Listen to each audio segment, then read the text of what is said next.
안녕하세요. 저는 디자인 회사를 운영하고 있는 30대 후반의 여자입니다. 대학에서 시각 디자인 전공 후 디자인 회사에 들어가 10년 정도 일을 했습니다. 팀장 직급까지 달고 일을 했었죠. 그 사이에 결혼을 했고 아이도 출산하게 되었어요. 그런데 1년간의 육아휴직이 끝나고 난 뒤 아이를 돌보는 문제 때문에 남편과 갈등이 있었습니다. 육아휴직 후 회사에 복귀를 해야 해서 아이는 어린이집에 맡겼는데 생각보다 아이가 자주 아팠고 그로 인해 어린이집을 못 가는 날이 많았습니다. 저희 친정 부모님도 자영업을 하셨기 때문에 저희 아이를 대신 돌봐주실 여건이 되지 않으셨고 시어머니도 허리가 좋지 않아 아이를 봐주긴 힘들다고 하셨습니다. 양가 부모님의 도움을 받을 수 없었기에 남편과 제가 알아서 해야 했는데요. 아이는 심하게 아플 땐 며칠간 입원을 할 때도 있고 또 일주일 넘게 등원을 못 시킬 때도 있었습니다. 그러면 저는 아이를 돌보기 위해 제가 갖고 있는 연차나 휴가를 다 소진해야 했죠. 명색이 제가 팀장이라서 저희 팀의 업무 전체를 총괄하기도 해야 했는데 부득이하게 빠지는 일이 많았던 겁니다. 남편과 제가 똑같이 회사 다니고 일하는데 연차는 저만 쓰고 아이를 돌보는 것도 거의 제 일이 되었습니다. 저도 사람인지라 그런 것에 불만도 생기고 억울하기도 하더군요. 남편은 자기 회사는 분위기상 연차를 자유롭게 쓰기가 어렵다며 이해를 해달라고 했습니다. 하지만 저희 회사 안에서도 제가 자꾸 아이 핑계를 대며 연차를 쓰거나 빠지는 것을 안 좋게 보셨어요. 아무리 아이가 아파서 그렇다지만 팀장이란 사람이 자꾸 그렇게 빠지면 어떡하냐고요. 회사 안에서 눈총도 참 많이 받아야 했죠.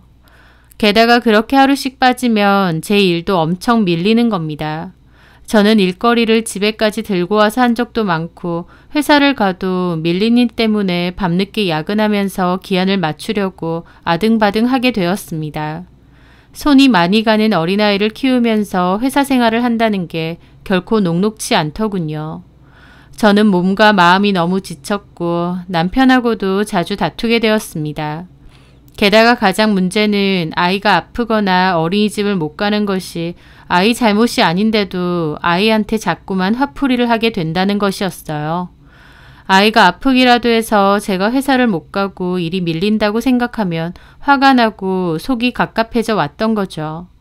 그렇게 저는 지칠 대로 지쳤고 잦은 야근과 밀린 업무, 스트레스로 인해 건강까지 몹시 악화가 되었습니다. 남편하고 다툼이 잦아서 사이도 너무 안 좋아졌고요. 결국 둘 중 한 사람이 일을 그만두고 아이를 전담해서 보기로 했어요. 하지만 남편은 회사를 그만둘 생각이 없었고 그래도 애는 엄마가 보는 게 맞으니 제가 그만두고 아이를 전적으로 돌봤으면 하더라고요. 저도 회사 생활에 욕심이 있어서 회사를 그만두고 싶지 않았기 때문에 남편하고 갈등이 좀 있게 된 것이었습니다. 하지만 결론적으로는 제가 회사를 그만두게 되었고 아이도 제가 전담해서 보게 되었어요. 맞벌이에서 외벌이가 되다 보니 생활비가 반으로 줄어든 것이어서 경제적인 불편은 컸습니다. 하지만 아이 육아하는 것도 중요한 일이었기에 어쩔 수 없는 선택이라고 생각했죠. 그렇게 저는 아이가 유치원에 들어가기 전까진 전업주부가 되어 살림과 육아를 전담했었습니다. 남편은 원래는 집안일이나 육아를 같이 했었어요. 그런데 제가 전업주부를 하고부턴 집안일이나 육아는 자기 일이 아니라며 바로 손을 떼더군요. 네 일, 내 일 나누면서요. 그게 참 섭섭하기도 했지만 어쨌든 남편은 회사 생활하며 돈 벌고 저는 집안일을 맡기로 역할을 나누었으니 암말 않고 제 역할에 충실했습니다. 어쨌든 제가 집에 있게 되면서 남편과는 다투는 일도 크게 줄어들었어요. 또 아이도 저랑 보내는 시간이 많다 보니 훨씬 안정이 되었고 저도 안심이 됐죠. 그런데 그맘때 저에겐 작은 스트레스거리가 하나 있었습니다. 바로 같은 아파트에 사는 신우가 뻔질나게 저희 집에 놀러 온다는 것이었어요. 신우는 그때 당시 6살이던 조카를 키우고 있었고 가정주부였습니다. 같은 아파트인데다 제가 집에 있고부턴 저희 집에 자주 놀러 왔었죠. 사실 저는 신우랑 성격이 잘 맞는 편도 아니고 신우의 성격이 부담스럽고 피곤하기도 했습니다. 신우는 몹시 수다스럽고 자기 말만 많이 하는 성격인데요. 궁금하지도 않은 본인 시댁 얘기, 친구들 얘기, 조카의 유치원 생활에 대한 얘기들을 주구장창 늘어놓습니다. 재밌지도 않고 궁금하지도 않은데 얼마나 장황하고 길게 얘기하는지. 게다가 자기 주변 애엄마들이나 지인들에 대한 뒷담도 정말 많이 했어요. 저는 얼굴도 모르는 사람들의 뒷담을 내내 들어줘야 했습니다. 그런 게 너무 피곤하기도 하고 왜 저렇게 남 얘기하는 걸 좋아할까 싶어서 이해도 안 됐어요. 하지만 어쩌겠나요. 그래도 신우고 또 같은 아파트 사는데 매번 오지 말라고 하기도 그랬죠. 신우는 말만 많은 것뿐만 아니라 기본적으로 좀 무례한 편이었습니다. 저희 집에 오면 냉장고도 잘 뒤져보고 옷장도 잘 뒤져봤어요. 아무리 동생네 집이라지만 그렇게 마음대로 뒤져보는 건 예의가 아니잖아요. 제가 불편한 기색을 해도 눈치가 없는 건지 아니면 모른 척 하는 건지 그냥 불쑥불쑥 와서 잘 뒤져봅니다. 옷장을 뒤지다가 새 옷이라도 있으면 새 옷 샀느냐, 얼마 주고 샀느냐, 어디서 샀느냐 물어보고 제가 대답하면 거기 말고 여기서 사라, 인터넷으로 사면 싸다느니 묻지도 않은 정보들을 또 줄줄이 얘기합니다. 신우는 자기가 먼저 애를 키웠으니 육아에 대한 것도 잘 물어보라고 하는데요. 솔직히 신우가 알려준 것들이 제 입장에선 유용한 정보들도 아니고 틀린 것들도 많더군요. 그런데도 자기 말대로 하는 게 현명하다면서 알고 싶지도 않은 정보들을 줄줄 얘기합니다. 저도 컨디션이 좋으면 네네 하고 들어주지만 그게 아니면 그냥 귓등으로 듣고 흘려보낼 때도 많았죠. 나중에는 너무 피곤해서 연락 와도 그냥 집에 없다고 둘러대고 못 오게 할 때도 한 번씩 있었습니다. 신우가 오는 것을 그다지 제가 반가워하지 않는다는 걸 눈치를 줬는데도 신우는 꿋꿋하게 저희 집에 자주 오더라고요. 신우가 오는 게 피곤하면서도 한편으론 얘기하고 싶고 수다 떨 사람이 필요한가 보다 싶어서 포기하고 냅둘 때도 많았고요. 그렇게 저는 아이가 5살이 되고 유치원생이 될 때까지는 집에 있었습니다. 그리고 유치원을 보내야 될 시기부터 조금씩 재취업 준비를 해야겠다고 마음먹었죠. 아이도 4, 5살 정도가 되니 예전처럼 많이 아프지도 않았고 또 의사 표현도 분명해졌어요. 손이 훨씬 덜 가더라고요. 게다가 유아 태권도 학원을 보내다 보니 하원 후에도 안정적으로 맡길 때가 생겼거든요. 그래서 저도 이제는 다시 회사 생활을 시작해도 되겠다 싶었던 거죠. 그동안 남편 외벌이로 사는 바람에 경제적으로 너무 쪼들리기도 했고요. 제가 재취업 준비를 슬슬 한다고 하니 신우가 물어보더라고요. 다시 취업 준비할 거야? 네, 이제 그래야죠. 아쉽다. 올케가 회사 다녀버리면 나는 누구랑 노나? 그 말에 저는 그냥 어색하게 웃었습니다. 그 후 저는 몇 군데에 이력서를 넣어두었고 연락 오는 곳과는 면접도 봤어요. 디자인 직종이 기술직이다 보니 취업 자체는 그렇게 어렵지 않았는데 단지 마음에 드는 조건은 잘 없었습니다. 이왕 들어가는 거 좀 천천히 마음에 드는 곳으로 알아보고 들어가자 생각하며 취업 준비를 하는 와중 개인적으로 외주를 받아서 일을 좀 하게 되었습니다. 취업 전까지 애 학원비 정도 벌 겸 부업처럼 시작했던 거죠. 저는 주로 패키지나 로고 디자인을 많이 했고 외주도 조금씩 받아서 일을 할 때였습니다. 그러던 중 어느 회사의 제품 패키지 디자인을 맡게 되었어요. 그 회사에서 제 디자인과 빠른 업무 처리를 몹시 마음에 들어 했기에 본격적인 계약 후 그 회사의 제품 패키지 디자인을 전반적으로 저에게 맡기게 되었습니다. 그 일만으로도 꽤나 바빴기에 일단 재취업 준비는 멈췄고 집에서 본격적으로 일을 하게 되었어요. 그러다가 그 일을 기점으로 다른 회사에서도 디자인 의뢰가 많이 들어왔습니다. 아이를 유치원에 보내고 쉬지도 못하고 내내 집에서 일을 했음에도 해야 될 일이 많아서 너무 바쁘고 정신이 없더라고요. 그래서 아는 디자인 전공자 후배에게 일을 같이 하자고 했고 그 후배는 저희 집으로 출퇴근을 하며 같이 일을 하게 되었습니다. 그렇게 포트폴리오가 점차 늘어나면서 그걸 바탕으로 새로운 주문이나 의뢰가 많이 들어오게 되었고 나중에는 작은 사무실까지 구해서 일을 하게 되었던 겁니다.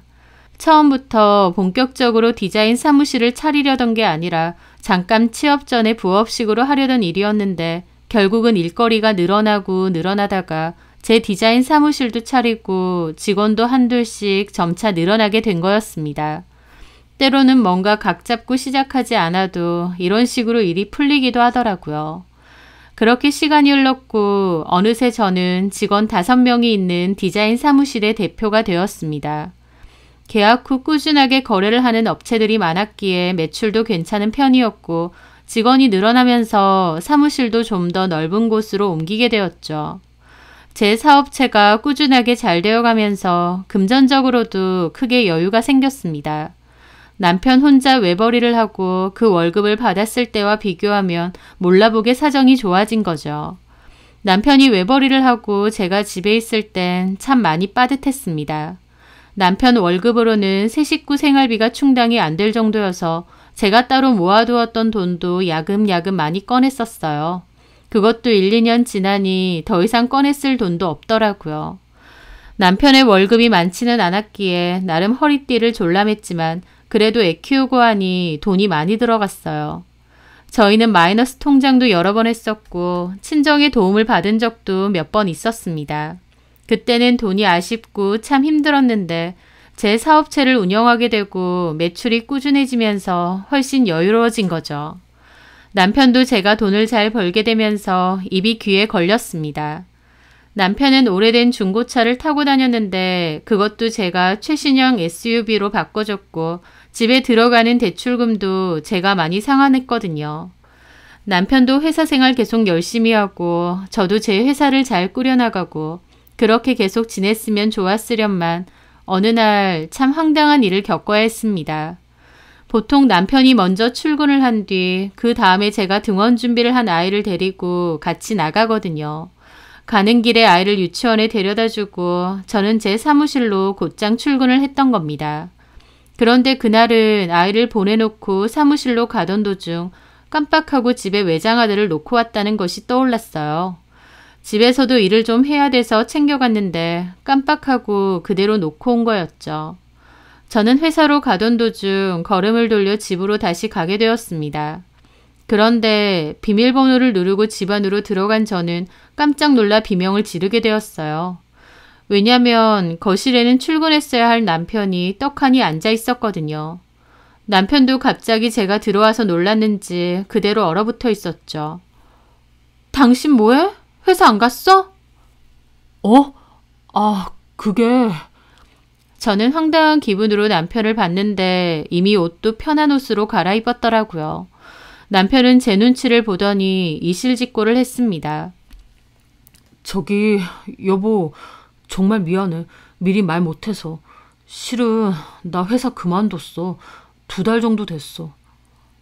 뭐라고? 저는 펄쩍 뛰었습니다. 갑자기 남편이 회사를 그만뒀다는 거예요. 저한테는 말 한마디도 없었고 오히려 매일 회사 가는 척 옷까지 챙겨 입고 나갔거든요. 그날 아침까지도요. 그런데 자기 마음대로 회사를 그만둬 놓고 2달 동안이나 저를 속였던 겁니다. 저한테 상의 한마디 없이 멋대로 회사를 그만뒀다는 것 자체도 충격이지만 2달 동안 회사 다닌 척 했다는 것도 너무 어처구니가 없고 기가 막혔습니다. 저는 어떻게 된 건지 자초지종을 말해보라 그랬어요. 아니, 멀쩡히 다니던 회사를 왜 그만두는데? 실은... 남편은 회사에서 중대한 실수를 몇 번 했고 그걸로 윗선에 단단히 찍혔다고 했습니다. 그래서 회사 생활 자체가 너무 고단하고 힘들었다는데 그때 마침 취미로 한 주식이 잘 되었대요. 저는 남편이 주식을 하는 줄도 몰랐는데 말이죠. 하여튼 그 주식이 잘 돼서 자기가 3달치 월급 정도의 돈을 벌었답니다. 주식에 자신감이 생겼던 남편은 전업으로 주식을 하고 싶었는데 마침 회사에서 승진도 미끄러지고 평판도 그닥 좋지 못하다는 것을 안 뒤에 그냥 사직서를 냈다는 겁니다. 들을수록 황당 그 자체였죠. 당신 뭐 하자는 거야? 주식은 뭐며? 그런 얘기 나한테 한 번도 한 적 없잖아. 주식은 실은 한 지 꽤 됐어. 그냥 일종의 취미처럼 조금씩 한 거지. 근데 내가 생각보다 이쪽으로 재능이 있는 것 같아.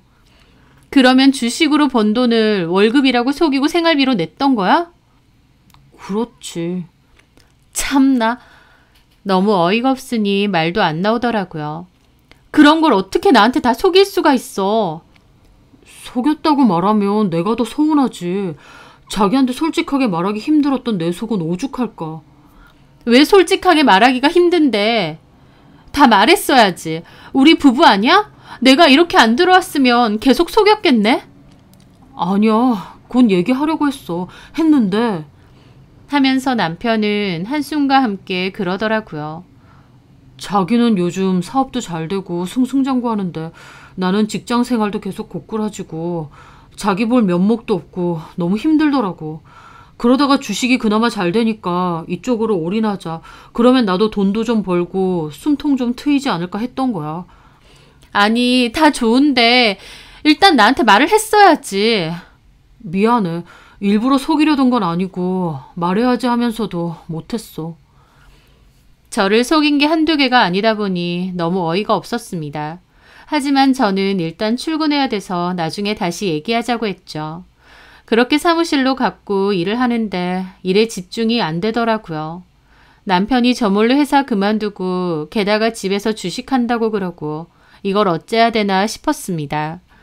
그날 저녁에 남편과 많은 얘기를 나눴어요. 이미 회사는 그만둔 상태니 돌아갈 수 없었지만 주식을 전업으로 한다는 건 좀 위험해 보였습니다. 그래서 주식은 정한 시드 안에서만 하기로 약속을 했고 딱 1년만 전업으로 주식 해보라고 했습니다. 1년 정도 해보고 전업으로 할 만큼의 충분한 수익이 보장된다 싶으면 상관없는데 그게 아니면 다시 재취업 준비하라고요. 남편도 동의했죠. 그리고 앞으로는 무슨 일이 있어도 나 속이는 일 없게 해라. 나는 당신이 회사를 그만둔 것보다 나를 속였다는 게 더 화가 난다고 했습니다. 남편도 계속 미안하다고 사과하며 앞으로는 뭐든지 다 얘기하고 상의하고 결정하겠다고 했습니다. 남편의 행동이 이해는 안 됐지만 이미 벌어진 일이고 어쩌겠나 싶어 저도 그냥 넘어가게 됐어요. 그 후 남편은 주식으로 소소하게는 벌었지만 전업으로 할 만큼 잘 벌지는 못했습니다. 저한테 들키고 나서부터는 감출 필요도 없으니 아예 듀얼 모니터까지 쓰면서 대놓고 내내 주식창만 바라봤는데요. 나름 공부한답시고 책이나 유료 강의, 주식 모임도 많이 참석했습니다만 큰 성과는 없었죠. 남편은 성과가 없으니 한숨을 푹푹 내쉬었지만 솔직히 제 입장에선 차라리 저게 낫다 싶었습니다. 괜히 무리해서 주식하다가 돈 날려먹는 것보다 그냥 소소하게 해보고 싶은 만큼 하다가 싹 접고 1년 뒤에 재취업이나 했으면 했거든요. 그래도 제가 돈을 잘 벌고 있는 상태니 남편이 저러고 있어도 그나마 다행이다 싶기도 했고요. 남편이 회사를 그만두고 집에 있는 것을 시부모님과 신우도 곧 알게 되었어요. 특히 신우는 낮에 심심한데 마침 남편이 집에 있으니 잘됐다며 놀러 온다고 하더라고요. 하여튼 그렇게 남편이 집에 있은 지도 6개월 정도가 지났을 때였습니다. 저는 어느 날 계약 때문에 외근을 나갔다가 좀 일찍 집으로 들어왔어요. 집에 왔는데 남편은 어딜 나갔는지 없더라고요. 그런데 가만 보니 컴퓨터가 있는 방이 몹시 지저분했습니다. 남편은 주식창을 내내 보고 있기 때문에 주로 그 방에서 많이 지냈는데요. 지내면서 청소도 잘 안 하는지 무슨 PC방처럼 컵라면 용기도 쌓여있고 너저분하더라고요. 남편은 자기 방은 자기가 치운다고 건들지 말라고 했었는데 너무 지저분해 보이길래 제가 좀 치우려고 했습니다. 책상 위가 너저분해서 그런 것들을 한데 모아 서랍에 넣으려고 할 참이었어요. 저는 어떤 종이 한 장 때문에 행동을 멈췄죠.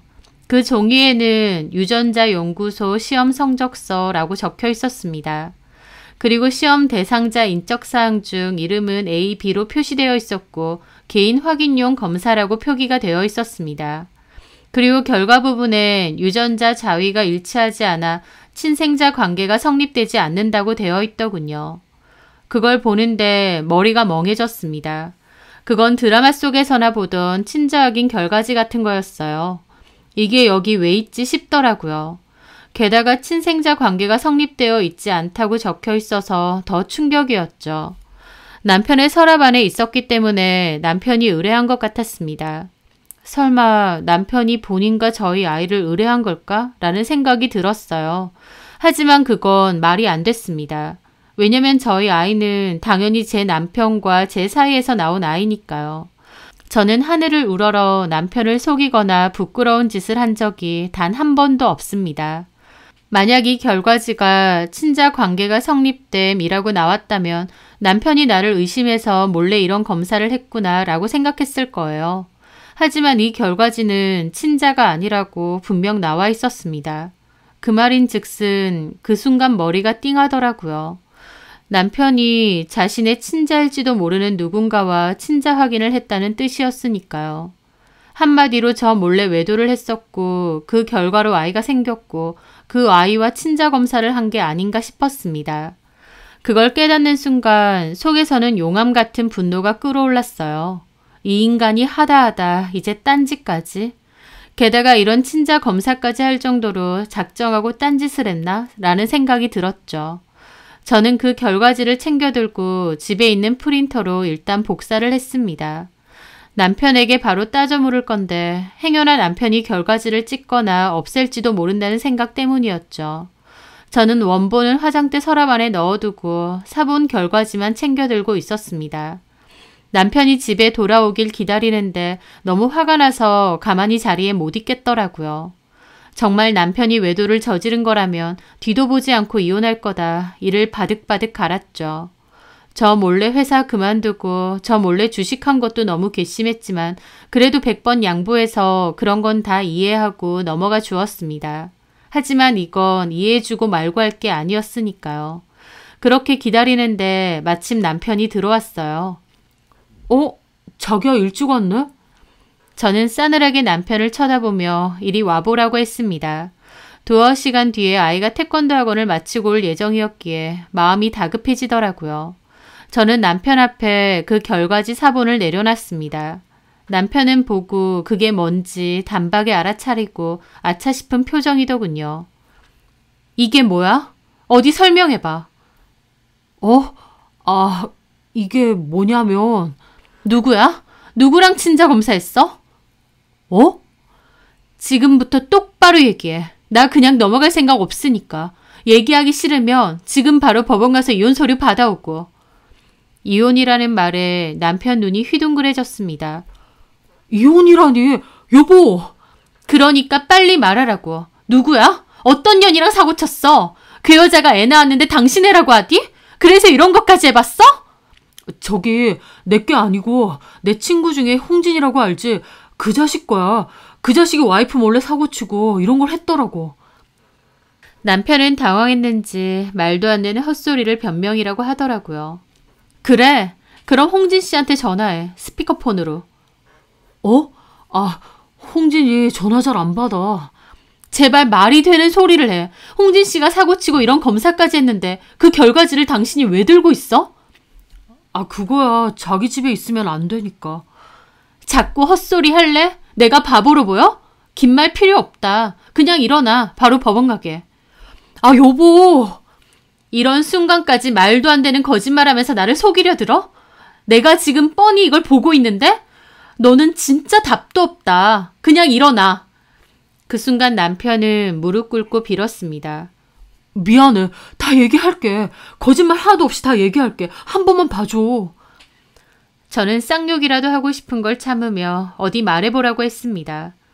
실은 작년에 회사에서 회식하고 나이트를 갔거든. 몇 명이랑. 그래서 합석을 하게 됐는데. 근데? 나도 했는데 내가 술을 너무 많이 먹었던 거야. 제정신이 아니었지. 그래서 나는 진짜 기억이 안 나는데 어떤 여자랑 내가 그랬나 봐. 어이가 없어서 웃음이 나더라고요. 그래서? 계속 얘기해.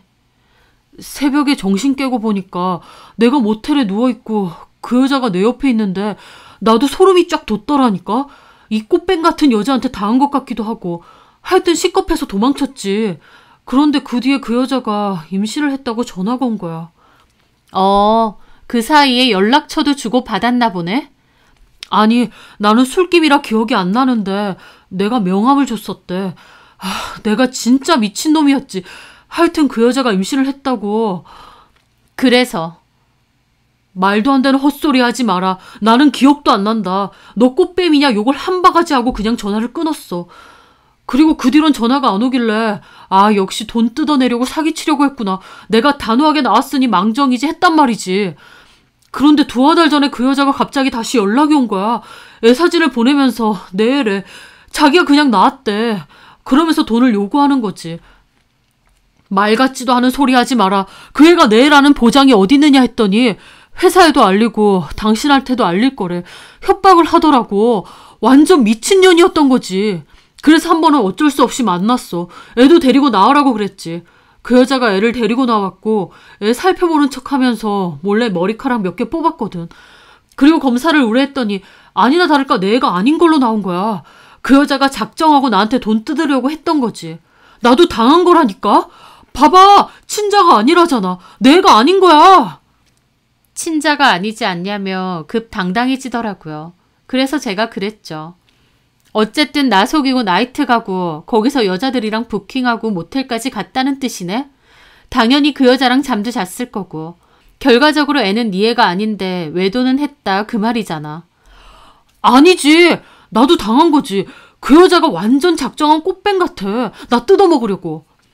당신이 뭐가 있다고 당신을 뜯어먹어. 중소기업 대리밖에 안 되는 당신을 뭐 대단하게 뜯어먹을 게 있다고. 그렇게 말하면 내가 좀 그렇지. 그 애가 친자건 아니건 그게 중요한 게 아니야. 진짜 중요한 건 당신이 나를 배신하고 딴 년이랑 놀아놨다는 거지. 그게 지속적인 바람이든 원나잇이든 어쨌든 너는 나를 배신했다는 거야. 이 검사 결과지가 그걸 말해주고. 여보, 난 억울해. 뭐가 억울해? 아니 그 여자가 작정하고 네가 네 발로 나이트 가고 여자들이랑 부킹해서 술 먹고 네 발로 그 여자랑 모텔 갔는데 도대체 뭐가 억울하다는 거야? 그 여자가 칼로 위협하면서 따라오라고 했다는 거야? 그건 아닌데. 됐어. 당신이 나를 속인 게 한두 개가 아니라는 건 잘 알겠어. 여보, 솔직하게 다 말했잖아. 한 번만 봐줘. 솔직하게 말한다고 외도한 게 없던 일이 되니? 여보, 내가 잘못했어. 내가 진짜 미친놈이었어. 회사 사람들이 가자고 하니까 분위기상 거절할 수 없어서 따라갔어. 가서 부킹하는데 혼자 점잔 떨면서 뺄 수가 없었어. 분위기에 나도 모르게 이끌렸던 거야. 그래서 분위기에 이끌려서 처음 보는 여자랑 잠도 자고? 아니 그건 다 필요 없어. 더러워 죽겠다 정말. 나는 너랑 못 살아. 효진아. 시은이 올 시간 됐으니 티내지 마. 저는 그렇게 말하고 방으로 들어갔습니다. 남편이 하다 외도까지 저질렀다니 참 어처구니가 없었죠. 저는 진지하게 이혼에 대한 고민을 하게 되었습니다. 나한테 말도 안 하고 회사 그만두고 주식한다고 저러고 있는 것도 복장 터지지만 그래도 그냥 받아들였어요. 다른 것보다 어쨌든 애 아빠니까 복장 터져도 제가 품어야 된다는 생각이 컸죠. 하지만 외도라는 문제는 달랐습니다. 부부간의 신뢰에 관한 문제였고 남편은 그 신뢰를 박살낸 거였어요.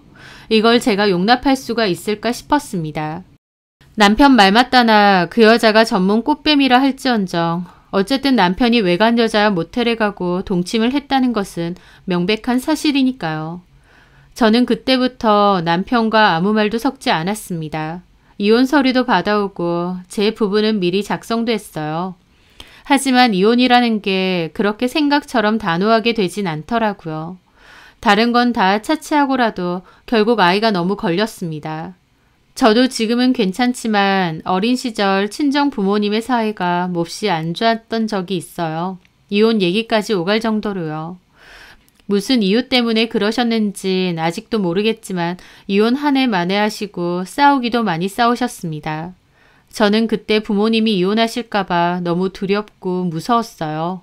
제발 부모님이 이혼하지 않게 해달라고 매일 밤 울면서 기도할 정도였죠.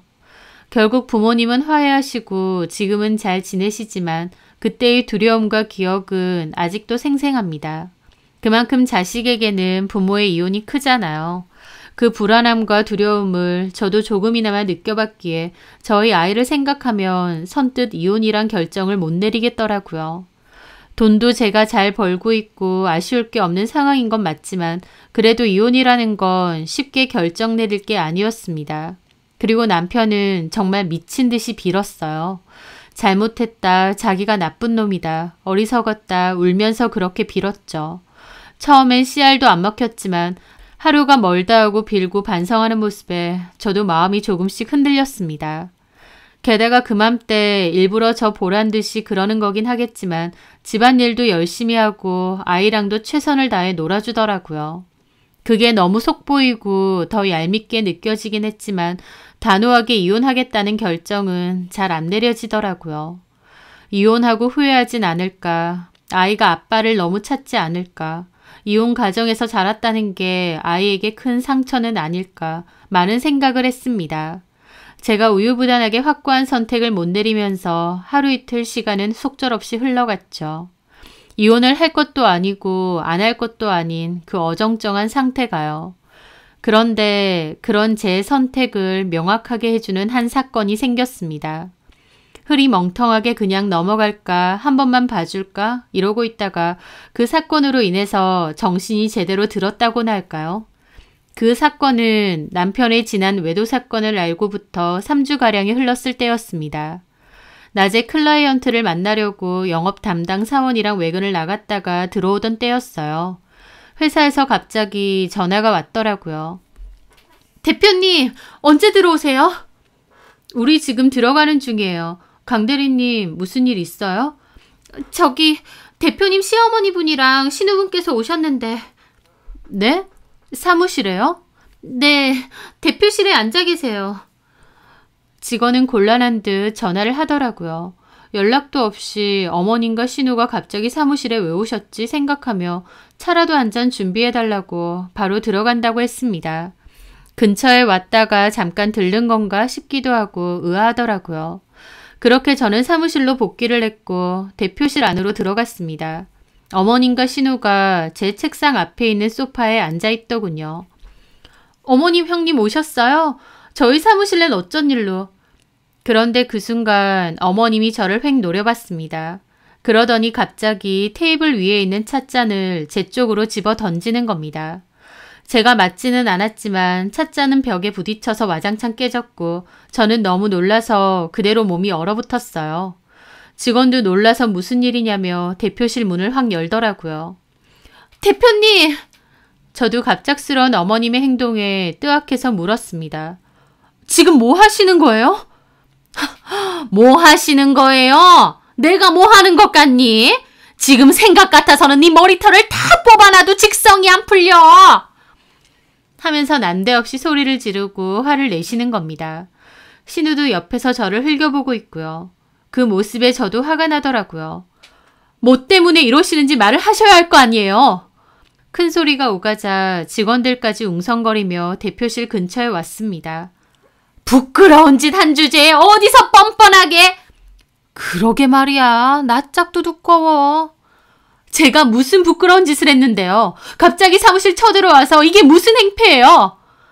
그 순간 시어머니가 가방에서 종이 한 장을 꺼내더니 제 쪽으로 확 걸어오는 겁니다. 그러더니 제 얼굴 쪽으로 종이를 집어 던졌어요. 네 눈으로 직접 봐! 저는 황당해서 그 종이를 꺼내 들었습니다. 그런데 그 종이는 친자 검사 결과지 원본이었어요. 그때 제가 복사해두고 따로 화장대 서랍에 보관해둔 원본이요. 이걸 어머님이 왜 들고 있나 황당 그 자체더라고요. 게다가 기막힌 얼굴로 그걸 보고 있으니 어머님은 코웃음을 쳤습니다. 하! 저 표정 봐라. 왜? 이제야 상황 판단이 되니? 네? 거기 친자 검사 결과 친자가 아님되어 있더라. 이게 누구 거야? 누구 거길래 화장대 서랍에 꽁꽁 숨겨놔? 어머님은 이걸 어떻게 하셨는데요? 내가 발견했어. 옳게 무섭다. 그 말에 저는 속이 부글부글 하더라고요. 형님, 또 제 서랍 뒤지셨어요? 뭐? 뭐 들고 갈 거 있나 훔쳐갈 거 있나 제 서랍 또 뒤지셨냐고요? 저도 너무 열받더라고요. 이제 하다하다 제 화장대 서랍까지 뒤지나 싶었습니다. 저 말하는 싸가지 봐. 뭘 잘했다고? 내 동생 진우 집에서 밥이나 잘 챙겨 먹나 싶어서 갔던 거고 진우가 낮잠 자고 있길래 간 김에 집 살짝 둘러봤던 거야. 근데 화장대에 이런 게 있네? 내가 이거 보고 깜짝 놀라서 바로 엄마 찾아간 거고. 올케 이거 진우한테도 속였지? 내가 그나마 진우한테 바로 안 터뜨리고 엄마한테 온 건 줄이나 알아. 올케 진짜 무섭다. 이런 걸 왜 숨겨놨어? 도대체 누구랑 누구 건데? 어디 올케 입으로 말해봐. 이거 진우랑 시은이 거지? 시은이는 제 딸의 이름입니다. 그 말에 저도 너무 열이 뻗치더라고요. 지금 사람을 뭘로 봐요? 그럼 이게 왜 있는데? 누구 거냐고? 그래, 네가 말해봐라. 이게 누구 거고 네 화장대 서랍에 왜 숨겨져 있는데? 시은이, 우리 진우 애 아니지? 네가 어디 딴 놈 자식 낳은 거 아니야? 그래서 이제 와서 의심스러워서 진우 몰래 이런 거 해본 거 아니냐고. 말 같지도 않은 소리 하지도 마세요. 뭐가 어째? 이 뻔뻔한 년이? 시모와 신우가 색 난리를 치니까 대표실 밖에 있던 직원들도 난리가 났죠. 당신 아들이 외도하고 저지른 짓인 줄도 모르고 저한테 덮어 씌우면서 색 난리를 피는데 그 순간 정신이 확 들었습니다. 아, 그래. 이거 이렇게 큰일인 거구나. 내가 그냥 어영부영 넘어갈 만한 일 아니구나. 제대로 정신이 차려졌습니다. 이거 진짜 진우랑 시은이 거면 우리도 가만 안 있어. 이거 소문 다 낼 거고 너 개망신 줄 거야. 너 돈 좀 번다고 우리 아들 무시했지? 어디서 외간 남자애 낳아놓고는. 적당히 하세요. 시은이 어머님 손녀예요. 그런 소리 하시는 거 후회 안 하실 수 있으세요? 그러면 네가 속 시원하게 해명해 보라고. 잘못은 어머님 아들이 했는데 제가 왜 해명을 하는데요? 저도 열받아서 사자우처럼 소리 질렀습니다. 제 말에 어머님과 신우 벙쪄 있더군요. 뭐라고? 저는 그 즉시 씩씩거리며 남편에게 전화 걸었습니다. 남편은 그때까지도 자고 있는지 잠이 덜 깬 목소리로 받더라고요. 너 아직도 자고 있니? 아니야. 참나. 야, 송진우, 너 지금 사무실로 나와. 너네 엄마랑 너네 누나가 내 사무실에서 깽판을 치고 있다. 뭐라고? 엄마랑 누나가 왜? 니네 누나가 내 화장대 뒤져서 친자 확인 결과지를 찾았네. 그걸 어머님한테 그대로 들고 가서 일러 바쳤고? 니네 엄마랑 누나가 이거 너랑 시은이 결과지냐고 밖에서 딴 놈에 나와온 거냐고 나한테 색 난리를 치고 있다. 진짜 코미디 아니니? 아, 진짜 미치겠네. 여보, 진짜 미안해. 내가 지금 당장 갈게. 남편은 미치고 팔짝 뛰겠다며 전화를 끊었습니다. 어머님은 신우와 마주보더라고요. 그럼 이거 시은이랑 진우 거 아니야? 어머님 아들 건 맞아요. 근데 시은이랑 한 건 아니에요. 뭐? 모르시겠어요? 어머님 아들이 외간 여자랑 외도를 저질렀고요. 그 여자가 무려 애를 낳았답니다. 그걸로 송진우 협박했대요. 송진우는 그 여자랑 잔 건 맞으니까 진짜 지혜면 어떡하나 시겁했대요. 그래서 몰래 그의 머리카락이랑 지꺼 검사한 거고요. 이제 아시겠어요? 어머님하고 형님이 지금 무슨 말도 안 되는 헛소리를 짓거렸는지 아시겠냐고요. 시은이가 밖에서 나온 자식이냐고요? 진짜 쌍욕 나오려고 하네요.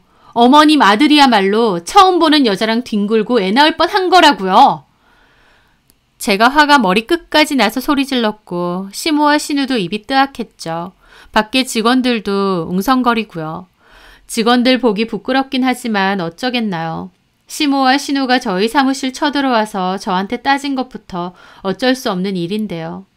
저는 시모와 신우에게 나가라고 했습니다. 그리고 저는 남편하고 이혼할 거라고 했죠. 그때부터 시모와 신우는 태도가 돌변해서 쩔쩔매기 시작했습니다. 애미야, 이혼이라니. 어쨌든 친자 아님으로 나왔잖아. 송진우 엄마 아니랄까봐 어떻게 똑같이 얘기하세요? 친자 아님을 나왔다고 송진우가 외도를 안 한 게 아니잖아요. 남자가 바깥 생활하다가 실수 좀 한 거 가지고. 실수요? 어머님 저한테 아까 컵 던지셨어요. 까먹으셨어요? 결혼한 유부녀가 밖에서 딴짓 한 거 아니냐고 컵을 집어던질 땐 언제고 아들이 그랬다고 하니까 실수예요? 그거 참 편리하네요. 하도 어머님 아들이 잘못했다고 빌길래 저희 시은이 생각해서 한 번만 넘어가야 되나 고민했거든요. 근데 어머님하고 형님 하시는 거 보니까 정신이 확 들어요. 아, 이거 그냥 넘어갈 일 아니구나 깨달았다고요. 저 바로 이혼할 겁니다. 여기 사무실에 CCTV도 있거든요. 어머님이 저한테 컵 던진 것도 다 찍혀 있어요. 저 이런 것도 전부 다 모아서 소송 자료로 쓸 겁니다. 참고로 어머님 아들 회사도 그만뒀어요. 주식한다고. 그런 어머님 아들 제가 건사하고 있었는데 저한테 이런 식으로 하시네요. 나는 몰랐으니까. 얘가 갑자기 이런 걸 갖다 주니까 눈이 돌았던 거지. 그러더니 어머님은 갑자기 신우 등짝을 때리더라고요. 너는 알지도 못하면서 이런 걸 왜 훔쳐와? 그리고 애초에 왜 동생 집을 뒤지기? 아, 뒤진 게 아니라 뭐 좀 찾다가. 찾긴 네가 거기서 뭘 찾아? 하면서 난리 부르스를 치는데 그 사이에 남편도 도착했습니다. 남편도 직원들 앞에서 부끄러운 건 아는지 괜히 얼굴까지 가리며 들어와 호들갑을 떨더군요. 아, 엄마, 여길 왜 와요? 야, 이 미친놈아! 너 진짜 그랬어? 아, 정말. 일단 나가요. 저는 나가려는 남편을 불러 세웠습니다. 이혼 서류 전에 작성해둔 거 줄 테니까 네 것도 작성해. 아, 여보! 그 유전자 검사 결과지 내가 한 건 줄 알고 어머님이 나한테 컵을 집어 던지시더라. 이게 그 정도 일이야. 내가 어물쩍 넘어갈 뻔했는데 정신이 확 들어. 너랑 나랑은 이혼이야. 내가 너랑 더 같이 살아야 될 이유가 없어. 아, 여보, 이러지 말자. 그래, 얘. 일단 대화로 좀 풀자. 우리가 오해한 거고. 어머님하고 형님은 저한테 오해한 거 맞는데요. 남편이 저지른 짓은 오해가 아니잖아요. 이혼할 겁니다. 그리고 당장 내 사무실에서 나가세요. 아, 여보. 당장 너네 엄마랑 네 누나 데리고 나가라고. 제가 소리를 빽 지르자 결국 남편이 어머님과 신우를 데리고 나갔습니다. 저는 직원들 보기도 너무 창피하고 착잡한 기분으로 대표실 문을 닫고 멍하게 있었죠. 결국 이혼이구나. 원래 그랬어야 되는데 내가 단호하게 하지 못했구나. 그런 생각을 했던 것 같습니다. 그 후 저는 본격적으로 이혼 준비를 했어요. 남편은 협의 이혼에 동의하지 않았지만 외도는 명백한 이혼 사유였기 때문에 저는 빠르게 이혼 소송과 위자료 소송도 준비했습니다. 저는 남편의 외도와 일방적인 퇴사 등을 이혼 사유로 냈어요. 그렇게 지리한 소송 끝에 결국 저의 승소로 끝이 나게 되었습니다. 기여도를 따져 재산 분할을 했기 때문에 남편 몫의 돈을 떼주고 그 집은 제가 살기로 했어요. 아이를 키우면서요. 남편은 시댁으로 들어갔고 따로 취업하지는 않고 계속 주식을 한다고 했는데 그게 신통치 않았는지 재산 분할로 돌려받은 돈만 실컷 까먹는다고 하더라고요. 돈 잘 버는 점 있고 퇴사까지 강행했나 본데 저랑 바로 이혼했으니 낙동강 오리알 신세 된 거죠 뭐. 저는 이혼하고 나서도 일 열심히 하면서 제 사무실을 잘 꾸려나가고 있습니다. 이제 와서 돌이켜보면 이혼을 망설일 때 아이 때문이라고 했던 건 핑계인 것 같습니다. 저는 사실 아이와 별개로 이혼이라는 것 자체가 두려웠던 것 같아요. 제가 경제력이 있고 없고를 떠나 이혼이라는 걸 한다는 게 너무 큰일처럼 느껴지고 두렵기도 했던 것 같습니다. 하지만 막상 이혼을 하고 보니 별거 아니라는 생각도 들어요. 내 경제력이 있으니 그걸로 아이 잘 키울 수 있고 더불어 남편이나 시댁 식구들 때문에 받을 스트레스도 없으니 좋더라고요. 저를 밥 먹듯이 속였던 남편 놈을 뭐가 아쉬워서 계속 데리고 있었는지 모르겠네요. 이제 다 끝났으니 저희 아이 잘 키우면서 다시 잘 살아봐야겠습니다. 제 사연 들어주셔서 감사합니다.